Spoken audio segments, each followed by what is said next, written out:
Hello, this is Men Supporting Women. On this episode, we want to talk about men's responsibility in promoting consent. Remember, when it comes to men supporting women, I don't do that alone without Mr. Logard. Yes, one of the best supporter of women. Encourage globally. Yes, he said I shouldn't forget that. So he's not going for only black or white. He's a typical human. Like you always say, we are human before gender. So on this episode, we want to talk about men's responsibility in promoting consent. Over the years, it has always been women standing up, to criticize some men, women standing up to say rape is this. So how can men also help us prove to the world that this is wrong, instead of it always coming from the women? Your consent in question, I think, if I get you right, centers on rape issues or... Yes, rape issue, okay. Men.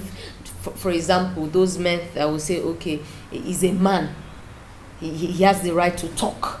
Okay. You as a woman, you keep quiet. Or it's a man, maybe for example in marriage, give it to him the way he wants it at any time, because he's a man. Are you getting it? When it comes to maybe even in our cultural differences. Okay, for instance, now as an Igbo person, right, it is said in my culture that a woman cannot break covenants. Now if there are women sitting in a room, very mature women, and I have there's this small boy who is just maybe 5 years and he's in our midst, is that boy that will pick that coconut.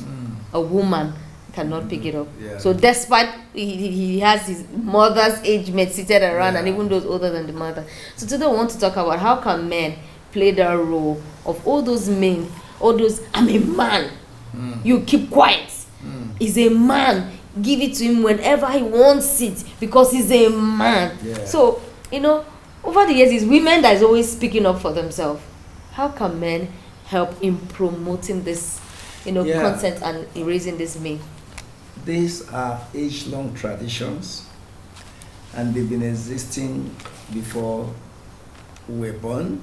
We have to recognize traditions, and it's unfortunate at some point some of these traditions has been misinterpreted, and at some point they have been misapplied. They've been misapplied in a manner wherein some aftermath effect has followed up those traditions, where, like the example you gave, a woman is not allowed to do this. And the next question that follows, if a woman do that thing, what happens? And we've seen it actually happening. And that has created that hyper fear that a woman must not do that. I remember living in an environment where only the man comes out during a traditional period. And when a woman comes out, it is said that if the woman is pregnant, she will lose the pregnancy. And all manner of beliefs. And these beliefs cut across different tribes. It cut across different states of Nigeria. And you now ask yourself, where do we strike the balance with respect to this consent? I've also find myself at some point, okay, why that? What do we do in such situations? Because these are age-long traditions. And if you want to doubt if it doesn't work, go and find out it actually works. When the opposite is done, it actually takes its course. So from my research, I found out that if you need to take yourself off from the tradition, then certain things must be done for you to avoid the aftermath effects.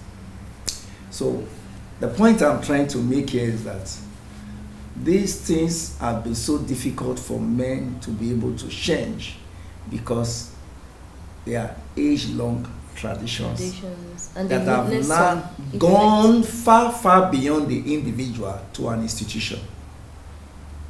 So we recognize the fact that our tradition now society have gone beyond the level of just being an individual who comes to the level of being institution. Some days ago, I was talking to someone who mentioned a community where the king was wrongly selected. And because somebody has money and power, he influenced that decision. And all those people who influenced that decision, they started dying one after the other. And I want to say here, in such a community, if you live within that community and they tell you that during this festive period, a woman should not come out between 12 o'clock to 7 o'clock, all the women will stay indoors, because there are signs that has happened where something happened, and they saw it visibly. So the question is that, how do we separate our tradition from our life? Is a question that I cannot answer, and I'm sure you two cannot be able to answer it. I can't answer. So that brings us to the aspect of religion now. Christianity is coming in, psychology, belief system, orientation is coming in, and this is one key fact that I've started changing the mindset of people, where people now believe that, oh, it's not possible. But again, let me deviate a little. From a Christian background, we've come to see that most of these things are highly traditional, have their own diabolical or spiritual backings. That's I wouldn't know your own religion, but we've had instances where some people will say, oh, they are going back home to go and do home cleansing. They want to go and do a prayer foundation, breaking foundations, to take them off those institutions that have been instituted by virtue of age-long tradition. And if that is not done, then definitely you see repetition of some of these things that causes fear, make it impossible for such consent to actually be given. On the issue of rape, fine and good, yes, we've seen instances that way. I've had a case that looks so laughable, where someone says, the girl said they rape her. After all, waiting one before, she not enjoy her. After all, how do we even know that she was actually raped? Okay, how do we measure? You see all manner of words that are being used by someone, and I just feel, I said, I hope you have a sister. He paused a little. Exactly. I said, is it because it's another person's daughter, and that is why you are making a caricature of this thing? Or do you think that rape does not exist in the first instance?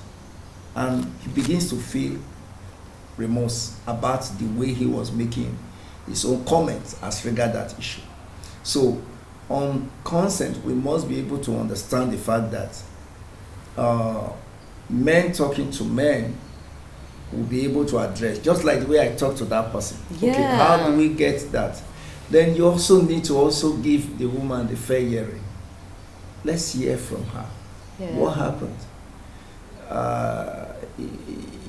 It shouldn't just be one-sided to say, oh, what she's saying is not the right thing.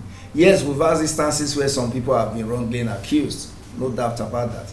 But let there be fair hearing. Give the person the opportunity to say what she wants to say. And then you subject investigation to it, and then I'm sure we'll be able to get the roots of the matter. Okay, let me dive in a little. Do you think that if more men should come out, right, and speak against rape, like we'll always have more of the women talking about it. Do you think if we also have more men talking about it, criticizing it, don't you think it will make more effect than when it's just the women talking about it? Definitely to make more effect. There's no doubt about that. Just like the way I'm saying it now. Yeah. And just like the way I accosted that young man, and I corrected him. I asked him a question. I said, I hope you have a sister. He said, yes. I said, I hope if somebody does this kind of thing, you'll be happy. Yeah.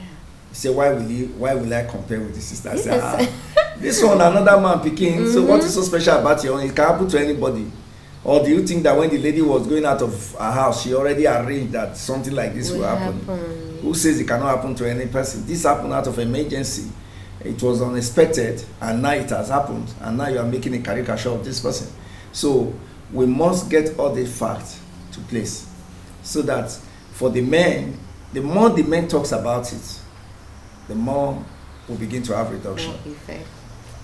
Again, I remembered one time we were part of those men who were talking about this rape issue, and we were analyzing on a panelist that why should a man go to that extent? It shows weakness on the part of the man. Yeah.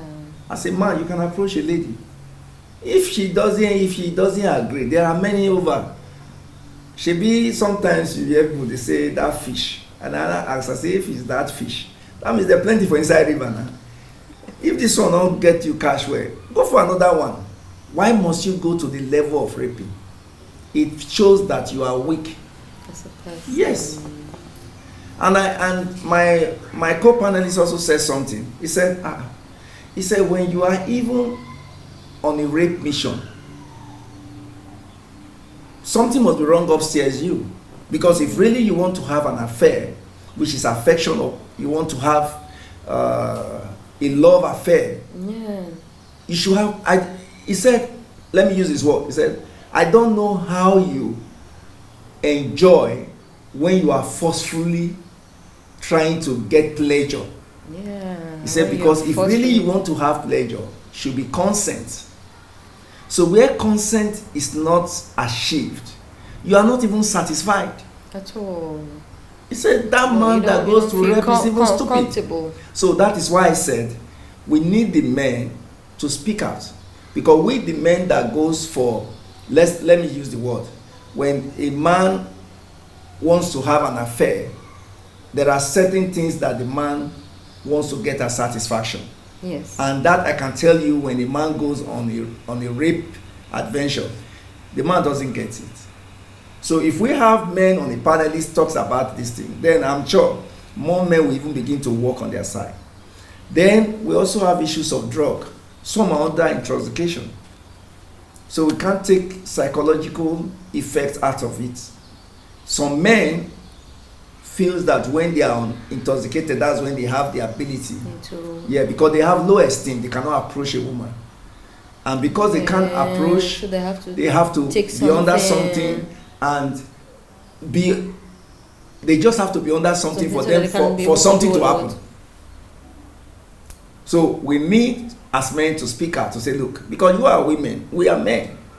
We know our build-up, we know our psychology, we know our system. And so we stand more better to talk about it. Yes, as women, you can say your own side of it. So by the time we say ours, you say yours, I think it will amplify the advocacy. And that would definitely lead to reduction. But it cannot eradicate it. Totally. Because there are so many other factors that may have led to rape issue.